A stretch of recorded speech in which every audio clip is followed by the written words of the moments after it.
जय हिंद मित्रांनो, जर तुम्ही पोलीस ट्रेनिंगमध्ये असाल तर हा व्हिडिओ तुमच्या वार्षिक परीक्षेसाठी खूप महत्त्वाचा आहे. तपास कसा असतो ह्याबद्दल माहिती आहे.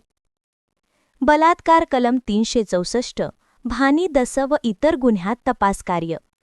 1. बलात्कारित स्त्रीची फिर्याद ही तिचे नातेवाईक किंवा महिला पोलीस कर्मचारी यांचे समक्ष महिला पोलीस अधिकारी यांनी नोंदवून घेणे व सदर स्त्री ही येण्याच्या स्थितीत नसेल तर तिच्या घरी जाऊन जबाब घेणे व व्हिडिओ शूटिंग करणे व स्पेशल रिपोर्टद्वारे वरिष्ठांना माहिती देणे. 2. सदर महिलेचा तिच्या वयाबाबत पुरावा, निर्गम उतारा, आधार कार्ड, सनद हस्तगत करणे. 3.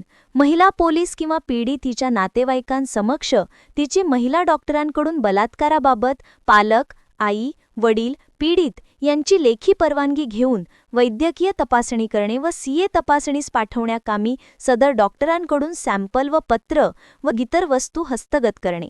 4. पीडित व आरोपी यांची वैद्यकीय तपासणी करून त्यांचे अंगावरील कपड्यांवर असलेले वीर्याचे डाग, योनिद्रव, पीडित व आरोपीचे ब्लड सॅम्पल वैद्यकीय अधिकारी यांच्याकडून हस्तगत करून तपासकामी योग्य अशी प्रश्नावली तयार करून ते न्याय वैज्ञानिक प्रयोगशाळा येथे परीक्षणासाठी पाठवणे. 5. सर्वोच्च न्यायाचे आदेशाचे पालन करून आरोपीस अटक करणे, आरोपीकडून मुद्देमाल जप्त करताना त्याची व्हिडिओ शूटिंग घेणे. 6. आरोपीची तपासकामी पीसीआर मागणे, गरज पडल्यास परत वाढीव पीसीआर मागणे. 7. आरोपीची बलात्कारासंबंधी वैद्यकीय तपासणी करणे, तो बलात्कार करण्यास सक्षम आहे का याबाबत वैद्यकीय अधिकारी यांचा अभिप्राय घेणे. 8. आरोपी अनोळखी असेल तर त्याची ओळख परेड घेणे. 9. आरोपी एमसीआर झाला असेल व एमसीआरची मुदत संपत असेल तर आरोपीची वेल होऊ नये म्हणून मान न्यायालयास पत्राद्वारे वाढीव एमसीआर मागणे. 10. आरोपीचे जामीन अर्जावर हरकत घेणे. 11.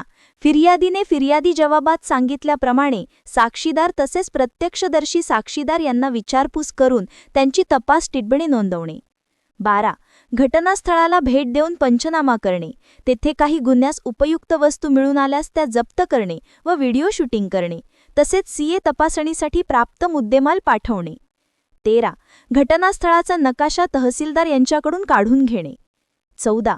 बलात्कार केले संबंधाने डिजिटल पुरावा, व्हिडिओ शूटिंग, रेकॉर्डिंग याचा हॅश व्हॅल्यू काढून पुराव्याकमी जप्त करणे.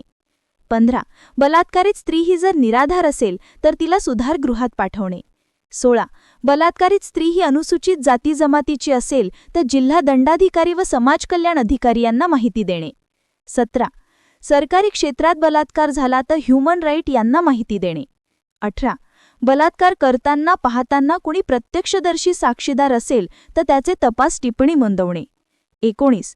बलात्कारित महिलेचे भाना सुस 183 प्रमाणे कोर्टासमोर जबाब नोंदवणे.